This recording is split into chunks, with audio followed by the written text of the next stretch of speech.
Ignition sequence start. 6, 5, 4, 3, 2, 1, 0. Liftoff. We have a liftoff.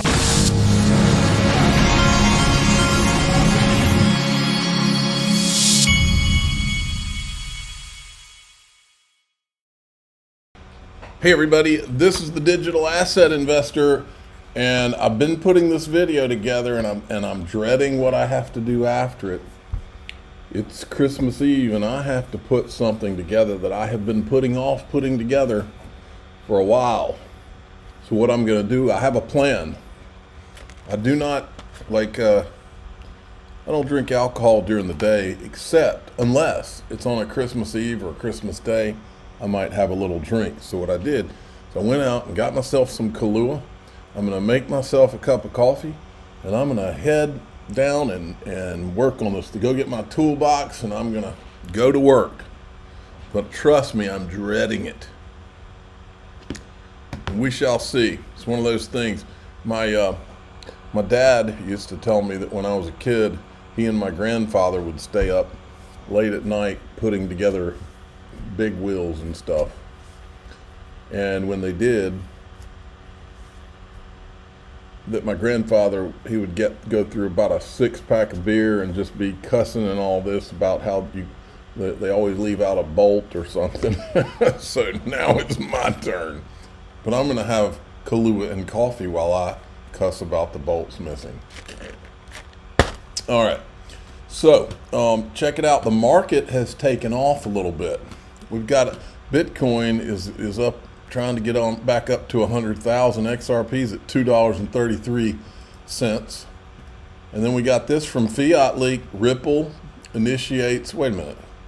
Oh, I didn't notice that. This is, somebody retweeted this today. It's from January 11th of 2024. Ripple initiates 285 million share buyback, valuing the company at 11.3 billion. Cryptocurrency company Ripple Labs, renowned for XRP coins, is making significant move. Now they're repurchasing it at $125, and I don't remember what the valuation, the last valuation I saw was. It seems like it was around 11 billion, but my understanding is that 125 would almost double what it was, but don't quote me. Anyway, I don't think Link to my sponsor has it on the platform right now, but you can go and check linqto.com or download the app. All right. Russia announces a 6-year ban on Bitcoin mining, citing energy shortages. And I wanted to make sure Michael Saylor knew that XRP solves this, which it does. It was created to solve the problems that Bitcoin had. Right now, I just showed you the price, so we don't need to look at that again. Listen to what this guy says. He thinks that it's not going to be a gradual, slow increase, but that Bitcoin's going to explode fast. If you look at the failure of fiat currencies, they don't gradually fail. They fail spectacularly. And this is the premise behind the 1 million Bitcoin call, that it's not going to be a gradual, slow increase to $1 million a coin, but rather a very short and violent upheaval that sends us there in a matter of months, weeks to months. And if you look at the hyper-Bitcoinization landscape, what you do see is more and more countries coming out and mining Bitcoin. Bhutan, I think, is the clearest example of this. They have close to $1 trillion now in Bitcoin holdings from mining over the past 4 to 5 years. So if this is not an indication that hyper-Bitcoinization is coming, I'm not really sure what is. But countries that have excess energy, they can tap into that now and convert that into money and use that money for financing lots of different things. I believe we're also on the verge of countries issuing debt, sovereign debt, to buy Bitcoin. So the Bitcoin bond program, it is going to come simply because the MicroStrategy model has illustrated that this works, and it works very well. The MicroStrategy model could illustrate how you collapse your entire company.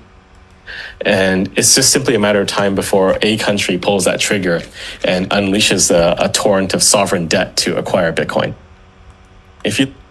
Okay, this is what Michael Saylor is doing now. Says this is exactly how Ponzi's work. They constantly require new inflows of capital and they collapse. That's why he's calling for this Bitcoin strategic reserve to kind of cement that the price will go up and that other countries will add to it as well. Just In MicroStrategy announces a special meeting for shareholders to vote on key proposals designed to accelerate the 2121 plan, streamline capital raising, align director compensation with the company's Bitcoin-focused strategy. Key proposals include increased authorized Class A shares from 330 million to 10.33 billion to support future capital raising, increasing authorized preferred shares from 5 million to 1.005 billion to expand financing options, amending the 2023 equity incentive plan to provide automatic equity awards for new directors joining the board. Oh man, I just don't see how that whole, I think Bitcoin is going to go very high in price, but Bitcoin has vicious pullbacks. Even when it goes and achieves all-time highs, it's always going to be susceptible to the cycle. And how does a company like Michael Saylor's handle it when there's a 90% pullback in Bitcoin? Now, this right here is Claire Danes. I think that's her name. She's on the show Homeland, which I used to watch. I think I watched most of it. But anyway, she's talking about consulting with the 3-letter agencies. And what she says at the end, if you've learned anything on this channel in the last 5 years, you've learned that the mainstream media and the mainstream crypto media, they carry narratives. And I've always believed that they carry them for the government and for the 3-letter agencies, and this kind of solidifies that. Okay, so now what? This is why you hear Bitcoin, Ethereum, Ethereum, Bitcoin, Solana, Ethereum. That's why you've been treated to that all these years. The things that you do you do this every season where you go get to spend some time with some actual spies? We do. It's like the coolest part of my job. Who sets that up? Who calls the CIA and goes, we just like to come in and hang out with you guys? Yeah, so Henry Bermel, who is one of our founding fathers of Homeland, one of our writers, passed away a number of years ago, but his dad was in the CIA and his cousin was a mentee of his father's and was also in the CIA, a very accomplished person there. And he... By the way, watch Stephen Colbert try to change the subject really quick when she says this at the end. Recently retired, but in his retirement, he curates this week-long spy camp for us producers and writers. And really? Yeah. Is it like, you know? So we park ourselves in a club in Georgetown and talk to like real spooks. And, you know, people in the intelligence community and the State Department and journalists and people who really... What do they tell you that, like, what's the most surprising thing that they've told you about their jobs or something you would need to know from Well, every year it's different, right? We've been at it for a while and the climate has changed. But this year it was all about, you know, the distrust between the administration and the intelligence world. And the intelligence community was suddenly kind of allying itself with journalists, which usually they're not. How long ago did you start shooting this? Did you see how he changed the subject when she said that? But this year it was all about, you know, the distrust between the administration and the intelligence world. And the intelligence community was suddenly kind of allying itself with journalists, which usually they're not. How long ago did you start shooting this? Ooh, he must be one of those journalists they're aligning themselves with. Crypto Bitlord who likes to tweak social media. XRP is charging for $21 and nothing will stop it. Embrace the pump.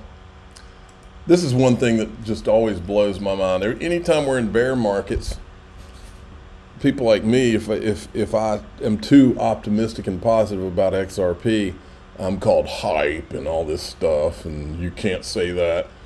But what's ironic is what I just wrote here. It's always been a mystery to me why hype in a digital asset you believe in is bad when the market is down, but it's perfectly acceptable when the market is up. The same people that call guys like me hype in a down market, which is when I buy, same people don't say a word. They think it's great, and they hype themselves when it's a good market.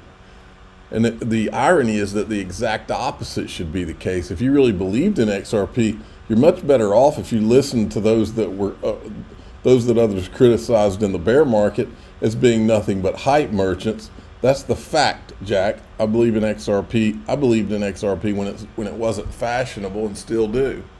Well, I mean, as long as you believe in something, what's wrong with talking about it positively? I mean, I've done a lot better by buying when everybody was negative than I have by buying while everybody was buying and talking about it a lot more.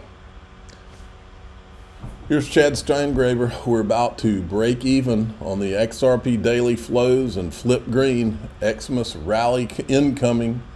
I hope that's the case.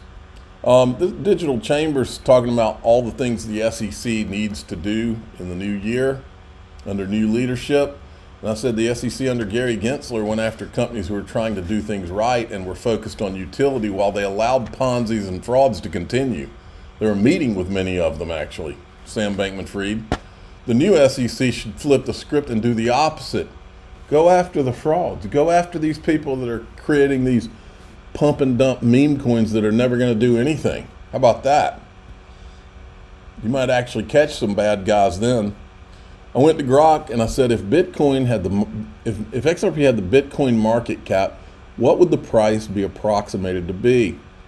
If XRP had the market cap of Bitcoin, the price of XRP would be approximately $33.73. And I said, if you think it can't happen, if you think it can happen, wait a minute. If you don't think it can happen, you really haven't thought things through. King XRP, I believe that.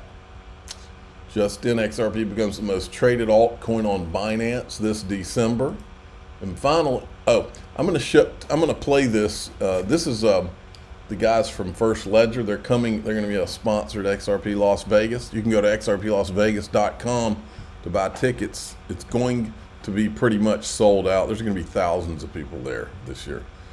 But they're coming, and they did this commercial, but it's copyrighted stuff.